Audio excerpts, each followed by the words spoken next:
The transport pod shook violently as it cut through the atmosphere of Thyros 7. Owen Reeves pressed his palms against the cold metal walls and tried not to think about what waited below. Through the small viewport, he could see swirls of green and purple cutting across vast stretches of forest. The Wild Zone, a place where the Galactic Council sent people they wanted to forget about 0.14 days ago. Owen had been a conservation biologist working on Outpost Meridian. His job was simple enough: monitor quarantined wildlife and ensure viral outbreaks stayed contained. Then he made the mistake of having a conscience. 3 injured animals were suffering inside the contamination zone, and protocol said to let them die. Owen broke through the barriers with nothing but a medical kit and determination that he saved those animals. He also exposed himself to a potential virus and caused a station-wide panic. The council reviewed his case for exactly 6 minutes before declaring him reckless and dangerous. His sentence was exile to the Wild Zone, a punishment reserved for the worst offenders. Most people preferred immediate execution. At least that was quick. The 4-armed Sethran guard who escorted him to the pod seemed almost sympathetic. "Humans always think they know better," she said, her translator turning her clicking sounds into flat words. "Your kind survived one brutal planet, and now you believe you can survive them all." Owen did not argue. Earth had its rainforests, its deserts, its frozen wastelands. Humanity learned to adapt or die in all of them. But Thyros 7 was different. The reports made that clear. Gravity shifted without warning, strong enough to crush bones or send you floating helplessly into the canopy. Plants released spores that made you see things that were not there. And then there were the night scales. The guard handed him a survival pack before sealing the pod. The longest anyone lasted in the zone was 3 days. You get a knife, fire starter, water tablets, and basic medical supplies. No weapons, no communication device. The council believes death should be natural. How kind of them, Owen muttered. The guard tilted her head in what might have been curiosity. "You do not seem afraid." "I am terrified," Owen admitted. "But fear does not change what happens next." Now the pod was screaming through the final layer of atmosphere. Warning lights flashed red across the control panel. Impact in 30 seconds. Owen braced himself against the harness and closed his eyes. The crash was worse than he imagined. Metal shrieked as the pod tore through branches and vines before slamming into soft ground near a river. The harness dug into his shoulders hard enough to bruise. Silence followed. Owen waited for his heartbeat to slow before unbuckling himself. The hatch opened with a hiss, and humid air rushed in, carrying smells of wet earth and something sweet like rotting fruit. He grabbed his survival pack and stepped out on an alien soil. The forest was massive. Trees stretched upward with trunks wide as buildings, their bark covered in patterns that looked like scales. Purple moss hung from branches, glowing faintly in the dim light. The river beside his crash site ran clear but had an odd shimmer to it, like oil on water. Owen knelt and tested it with a purification tablet. Safe enough to drink, at least for now, that he took stock of his supplies. 1 knife with a fixed blade, waterproof matches, and a fire starter. 20 water purification tablets. A basic medical kit with bandages, antiseptic, and pain medication. No food. The council expected him to hunt or starve. Owen had about 4 hours until sunset. He needed shelter before dark. Using the knife, he cut branches and vines, weaving them together into a basic lean-to against a massive tree trunk. It would not stop a determined predator, but it gave him a defensible position with his back protected. He gathered dry wood for a fire, arranging it carefully before striking a match. As flames caught and grew, Owen felt the first flutter of hope. He was still alive.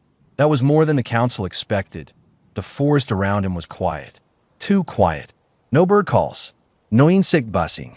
Just the whisper of wind through leaves and the crackle of his fire. Owen knew that silence meant something was watching. Prey animals went quiet when predators were near. He was the new presence here, the unknown element, and everything in the zone was trying to decide if he was food or threat. Darkness came fast. One moment the sky was purple-gray twilight. The next, it was black except for bioluminescent patches on tree bark and floating spores that drifted like tiny stars. The temperature dropped enough that Owen was grateful for the fire. He fed it steadily, keeping the flames bright. Then the howling started. It came from somewhere deep in the forest, a sound that started low and rose to a pitch that made his teeth ache. Not quite a wolf howl, not quite a scream, something in between that spoke of intelligence and hunger. Other howls answered from different directions. They were talking to each other, coordinating. Owen tightened his grip on the knife and added more wood to the fire. His survival training said to make noise, to appear large and threatening. But his instincts said something different. These were not animals acting on impulse. They were thinking creatures, and charging at them with false bravado would only prove he was stupid. So Owen sat by his fire and waited. Eyes began appearing at the edge of the light. Green eyes, yellow eyes, eyes that reflected the flames in pairs and trios. Shapes moved between the trees, too quick to see clearly. They circled his camp for hours, just outside the firelight. Watching, Owen stayed awake through the entire night. When dawn finally broke and the eyes disappeared back into the forest, he was exhausted but alive. Day 1 complete. The wild zone had not killed him yet. Owen's second day in the wild zone began with nausea. He was checking his water supply when the world tilted sideways. Not his balance. The actual ground shifted, gravity pulling him at a 45-degree angle toward a cluster of rocks. He dropped to his hands and knees, fighting the urge to vomit as his inner ear screamed that down was now diagonal. The shift lasted 90 seconds. When gravity returned to normal, Owen was sweating and breathing hard. He understood now why the mortality rate was so high. A shift like that near a cliff or river would be fatal. He needed to map these events, find a pattern if one existed. He carved a mark into the tree trunk beside his shelter. Dawn gravity shift. Duration 90 seconds. Direction southeast. It was basic record keeping, but it might save his life. With the immediate danger past, Owen focused on water and food. The river was his best resource, but he noticed something odd. In morning light, the water looked clear and clean. By midday, it had turned slightly cloudy with a yellowish tint. He tested both samples with purification tablets. Morning water was safe. Midday water showed chemical traces that might be toxic. The river itself was changing based on time or light exposure. He marked this in the tree as well. Fill water containers at dawn only. Food was harder. Owen set simple snares using wire from his survival pack, positioning them near what looked like game trails. The tracks were strange, showing claws and multiple legs, but the logic was the same as Earth. Animals followed paths of least resistance. While waiting for the snares to work, he tested plants carefully. Rub on skin, wait for reaction. Touch to lips, wait again. Tiny taste, then wait longer. Most plants here would probably kill him, but he only needed to find 1 or 2 that were safe. By noon, he had identified a fungus growing on tree bark that did not cause any reaction. It tasted like dirt and had the texture of rubber, but his body accepted it. Not ideal, but it was calories. The afternoon brought purple clouds drifting through the canopy. Owen recognized them immediately as the spore storms mentioned in the reports. He soaked a piece of cloth in water and tied it around his nose and mouth, breathing shallow through the fabric. The spores landed on his skin like pollen, causing slight tingling but nothing worse. Other creatures were not as prepared. Owen watched a 6-legged animal that looked like a mix between a deer and a lizard stumble into a clearing. Its eyes were wide and unfocused, head swinging at enemies that were not there. It bleated at shadows and charged at empty air. Within minutes, something massive grabbed it from the undergrowth and dragged it away. Owen only saw scales and claws before both animals disappeared. He added another note to his tree. Spore storms at midday. The cloth breathing filter causes hallucinations in local wildlife. The pattern was becoming clear. The zone was not random chaos. It had rhythms, cycles that could be learned, survive long enough to understand them. And the place became less impossible. On day 3, Owen checked his snares and found success. A small creature about the size of a rabbit was caught, already dead. It had 4 eyes and scaled skin, but the meat underneath looked like muscle and fat. He cleaned it carefully, cooked it thoroughly over his fire, and ate the first real protein he'd had since landing. It tasted gamey but good enough. That evening, his routine changed. He was gathering firewood when he felt the sensation of being watched. Not the general awareness of forest predators circling at night, but focused attention from a single source. Owen turned slowly and saw it across the river, a night scale. The reports had not exaggerated. It was the size of a full-grown grizzly bear, built low to the ground like a wolf, but covered entirely in overlapping scales that shimmered black and deep blue in the fading light. Its head was elongated, almost reptilian, with 6 eyes arranged in 3 pairs down its skull. Each eye tracked him independently before focusing together with clear intelligence. The claws on its front limbs were as long as kitchen knives. Every survival instinct told Owen to run. Running from predators was usually stupid, but night scales were supposed to be different.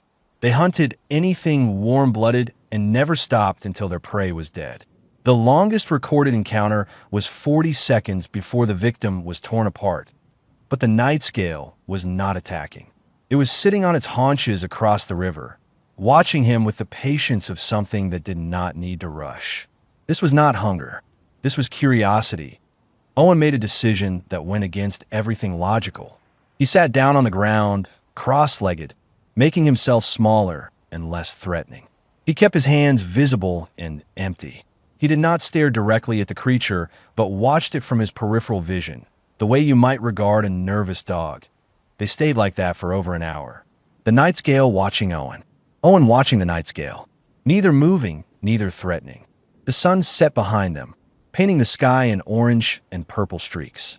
Bioluminescent plants began to glow, and still they watched each other. Finally, the night scale stood. It moved with liquid grace despite its size, muscles shifting under scales. For a moment, Owen thought it would cross the river and end him. Instead, it turned and walked back into the forest, disappearing between the trees without a sound. Owen released a breath he did not know he was holding. His hands were shaking. He had just survived an encounter that should have killed him, and the only explanation was that the night scale chose not to attack. These creatures were supposed to be mindless killers, but what he saw in those 6 eyes was anything but mindless. He carved a final note into his tree before returning to his shelter. Day 3. Night scale encounter. It watched but did not attack. Possible intelligence. The zone was still trying to kill him, but maybe, just maybe, it was also trying to teach him something. The night scale returned at dusk on day 4. Owen had been preparing his evening fire when he felt that same focused attention. He looked up, and there it was across the river in the exact same spot, watching him with those 6 intelligent eyes. Owen stopped what he was doing. He sat down again, hands visible, posture non-threatening. They repeated their silent observation, predator and human studying each other across moving water. After an hour, the night scale left just as it had before on day 5. It came earlier. Owen had been cleaning a fish-like creature he caught from the river when the night scale appeared. This time Owen did something different. He cut a portion of the raw meat and placed it on a flat stone at the water's edge, then retreated to his camp. The night scale watched this entire process without moving. Owen did not wait to see if it took the offering. He went about his routine, building his fire and preparing his own meal. We glanced back an hour later. The meat was gone. Whether the night scale took it or something else did, he could not say. But he chose to believe that on day 6, he left a larger portion. On day 7, he left the best cut from his catch.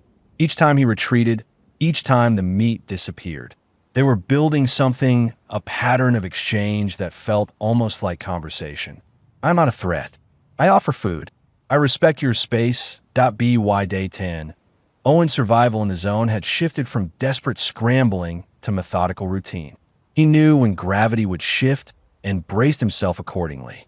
He knew when spore clouds would drift through and prepared his breathing filter. He knew which plants were edible and which were poison. He knew where to set snares and where to avoid because something larger hunted there. The wild zone was still deadly, But it was becoming familiar that on day 14, everything changed. A spore storm rolled in worse than any Owen had experienced. The purple clouds were so thick they blocked out the sun, and his wet cloth filter was barely enough.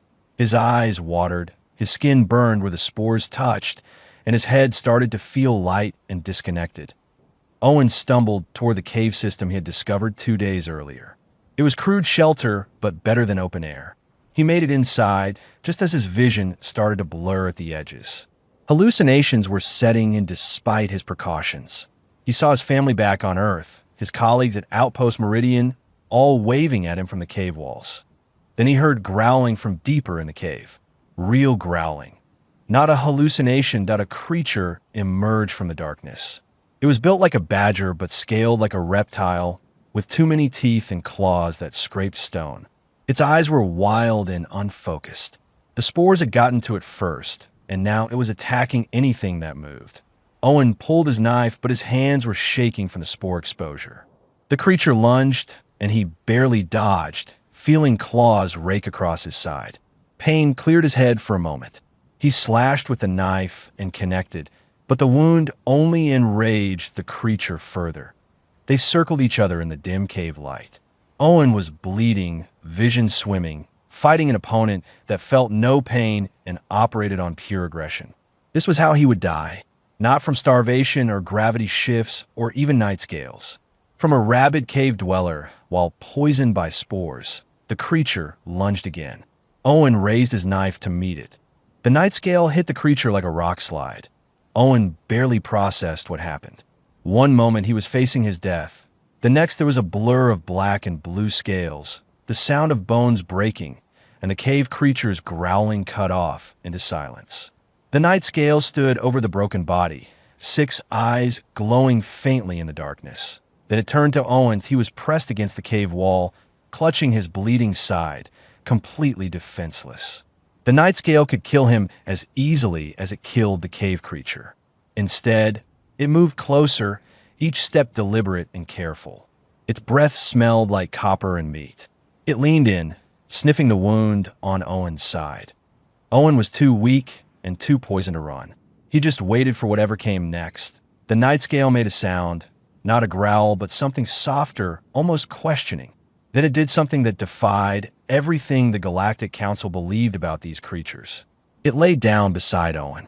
Its massive scale body blocked the cave entrance, forming a wall between him and anything else that might wander, and Owen's mind could not process this. Night scales were apex predators, killing machines, incapable of anything but violence. Yet here one was choosing to protect him instead of eating him. His vision was fading as blood loss and spores combined to pull him under. His last clear thought was that the meat offerings had meant something after all. The night scale had not just taken food from a stranger. It had recognized an offering of respect, and now it was returning that respect in the only way it knew how. Owen passed out with his hand resting against warm scales. When he woke hours later, weak and feverish, the first thing he saw was daylight filtering into the cave. The second thing was the night scale still lying beside him, awake and watchful. The third thing was his wound, which had been cleaned somehow and wrapped in plant fibers he did not remember gathering. The night scale noticed him stirring.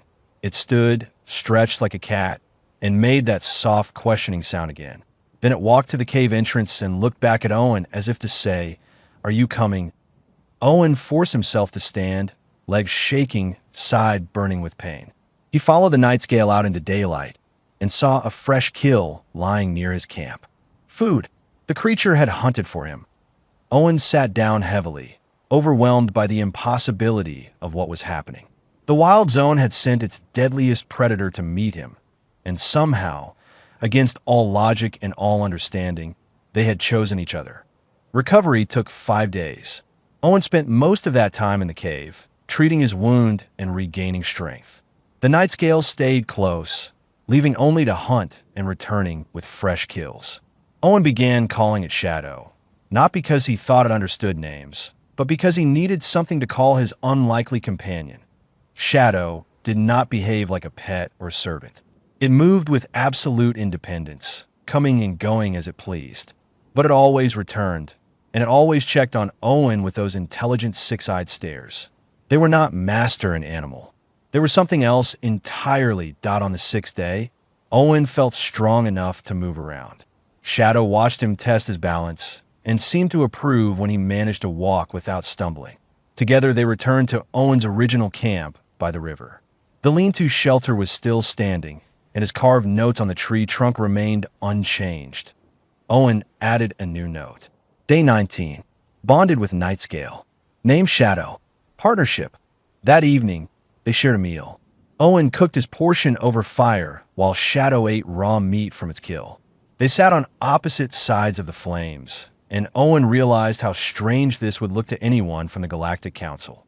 A human in a Nightscale, the zone's most feared predator, sharing space like old friends. You saved my life, Owen said, knowing Shadow could not understand the words but feeling the need to say them anyway. I do not know why, but thank you. Shadow tilted its head, eyes reflecting firelight. Then it made that soft sound again, the one that was almost a purr. Communication without language.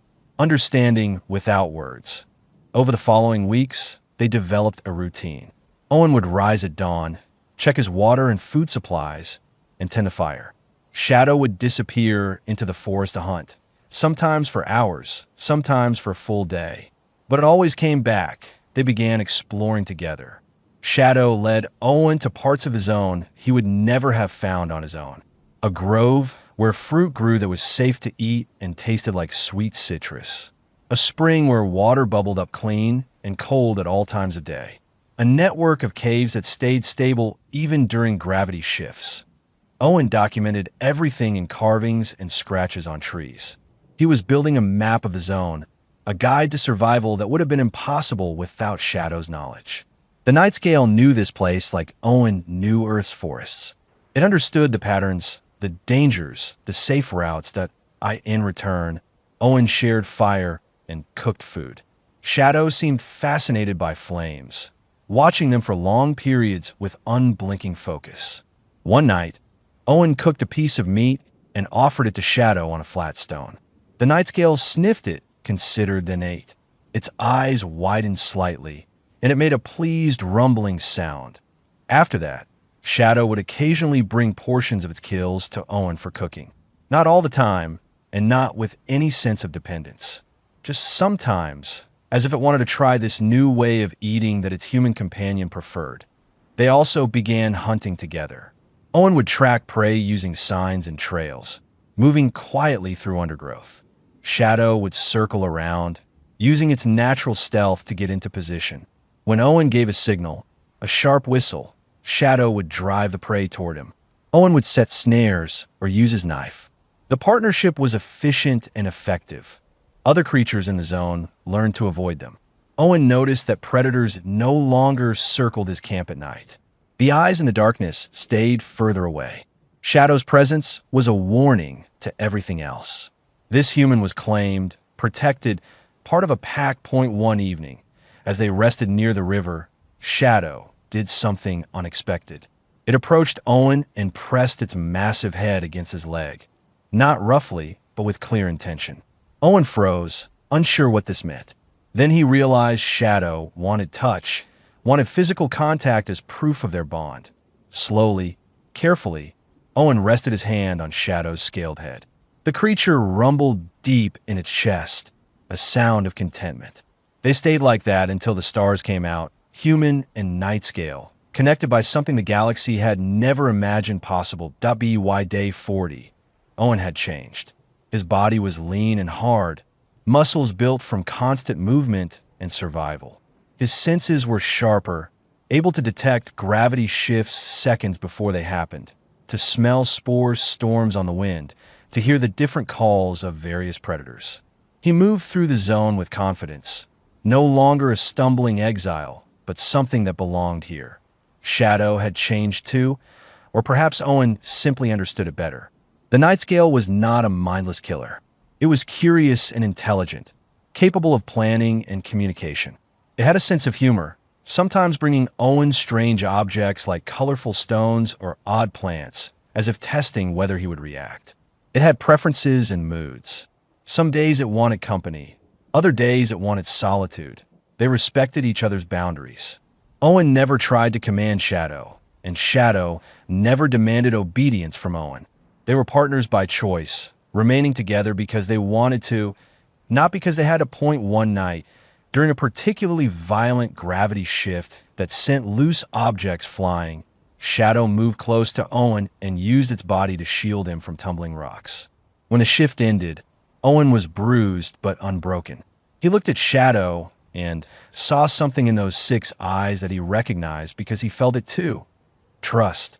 Complete and absolute trust. The wild zone had been designed to kill him through isolation and brutality. Instead, it gave him a companion more loyal than any he had known in civilized space. Shadow was not a pet or a tool. Shadow was a friend, a partner, an equal. Owen carved one final note on his original tree before they moved their camp to a better location. Day 40.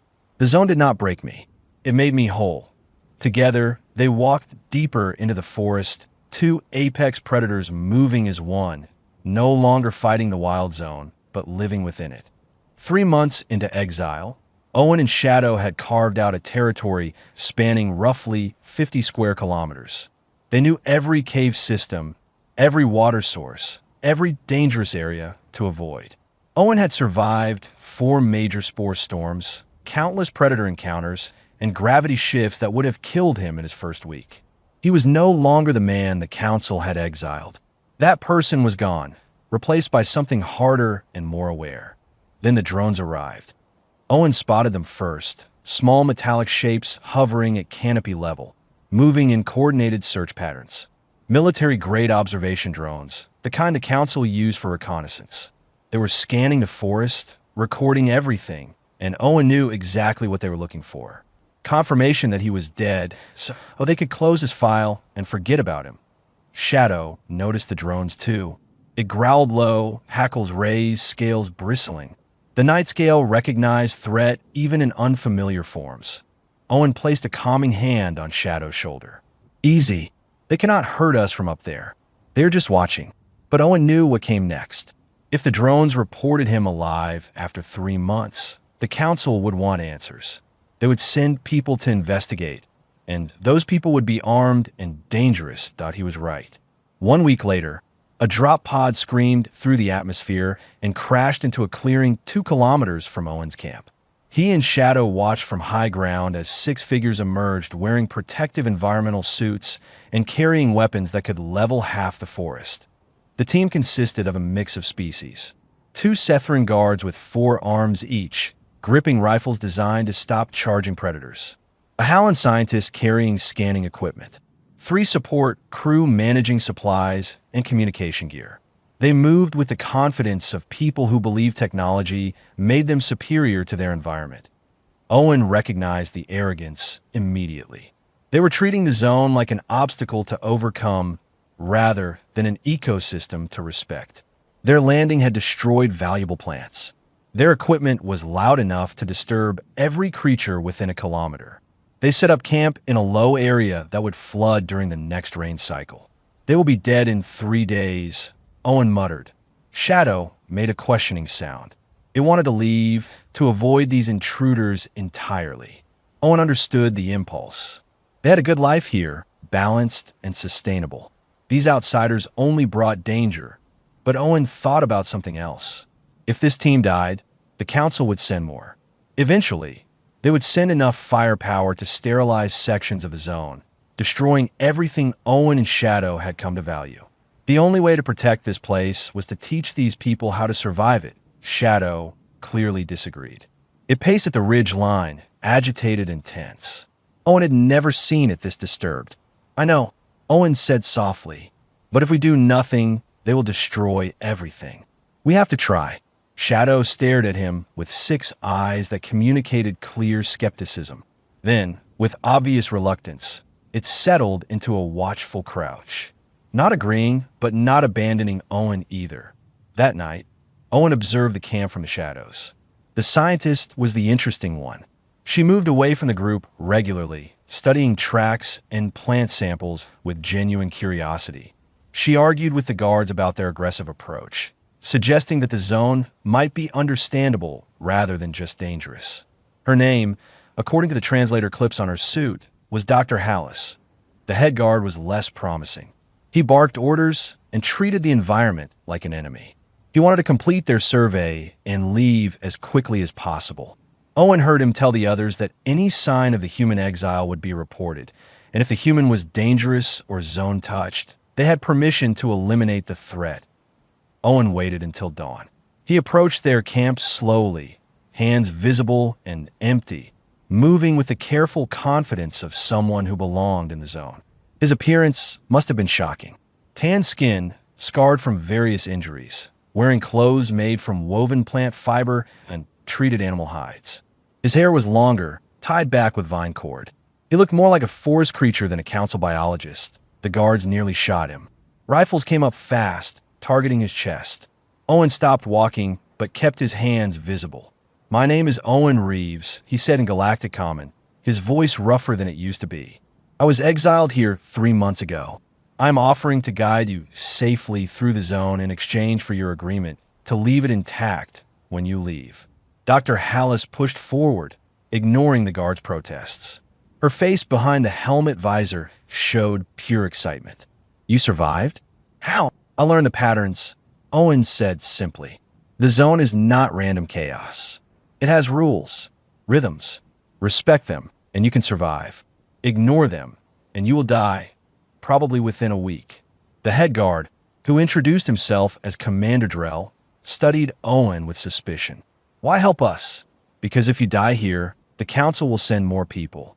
Eventually, they will send enough force to damage this ecosystem permanently. I would rather teach you than fight you." Dr. Hallis was already nodding. "We accept. Our equipment has been malfunctioning, and we have encountered predators we cannot identify or defend against. Your knowledge would be invaluable." Commander Drell looked less convinced, but after a private discussion with his team, he agreed to a temporary arrangement. They needed help, and pride was worth less than survival. Owen began teaching them that same day how to recognize gravity shift warnings, when to filter breathing during spore storms, which plants were edible and which were deadly, where to set camp and where to avoid.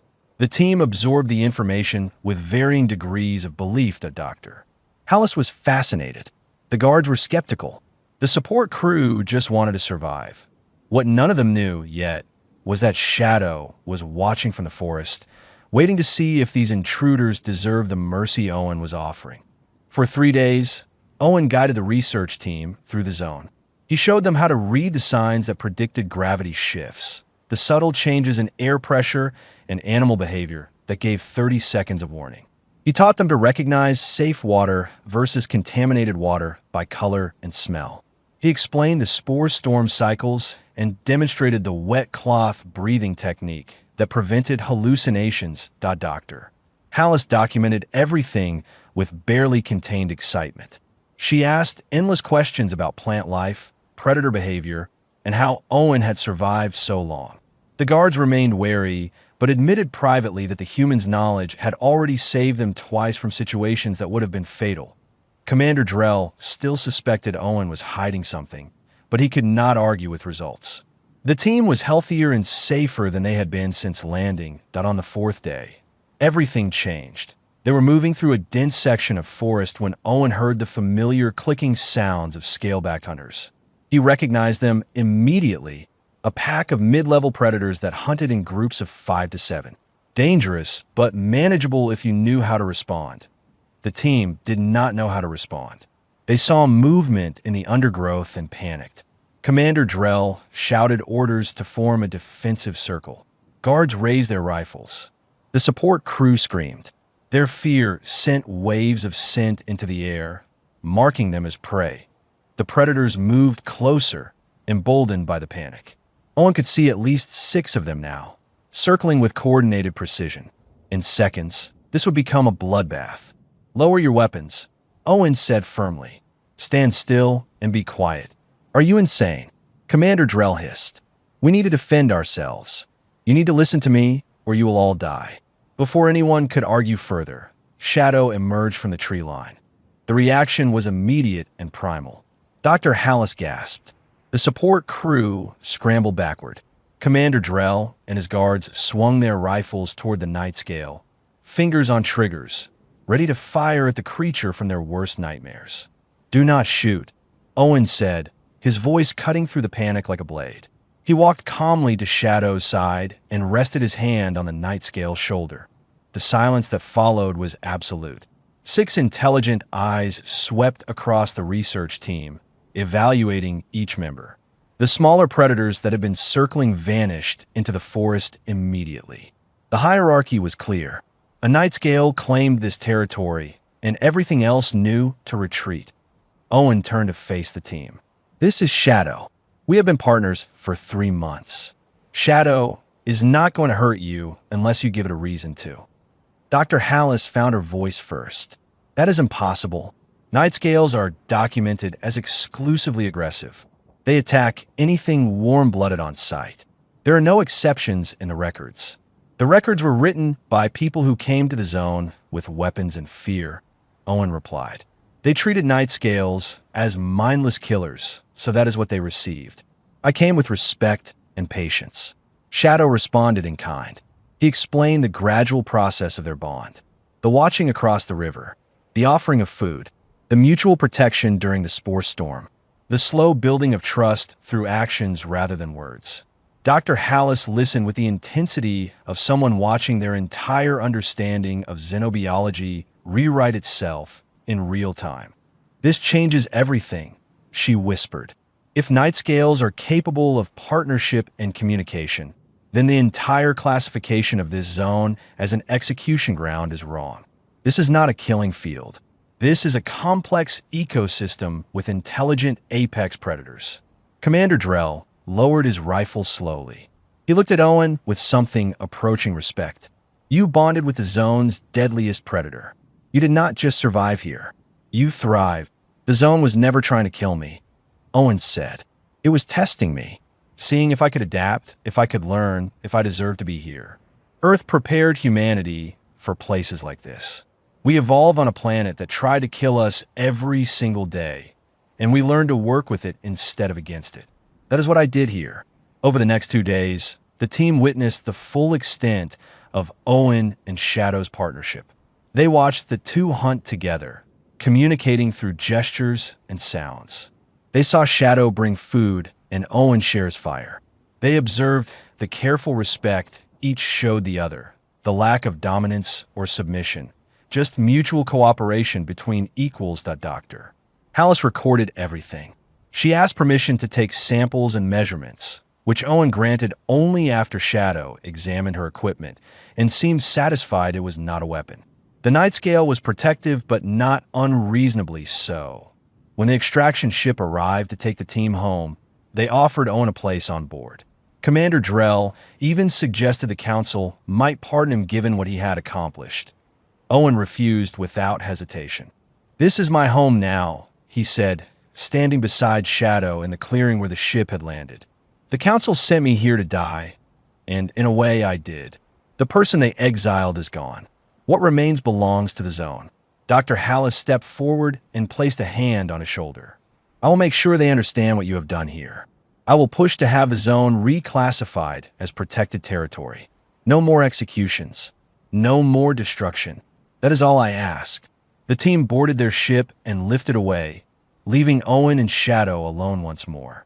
They stood together watching the vessel disappear into the sky, then turned back toward the forest. The wild zone stretched endlessly around them, deadly and beautiful and alive. Owen had been sent here as punishment, but he found purpose instead. He found partnership with a creature the galaxy feared. He found a place where humanity's greatest strengths, patience and adaptability and the capacity to see intelligence in unexpected forms, finally had room to thrive. Shadow pressed against his side, and they walked back into their territory together. The zone had not killed Owen Reeves. It crowned him with its deadliest companion and made him something new. Not a prisoner, not a survivor, a protector of the wild.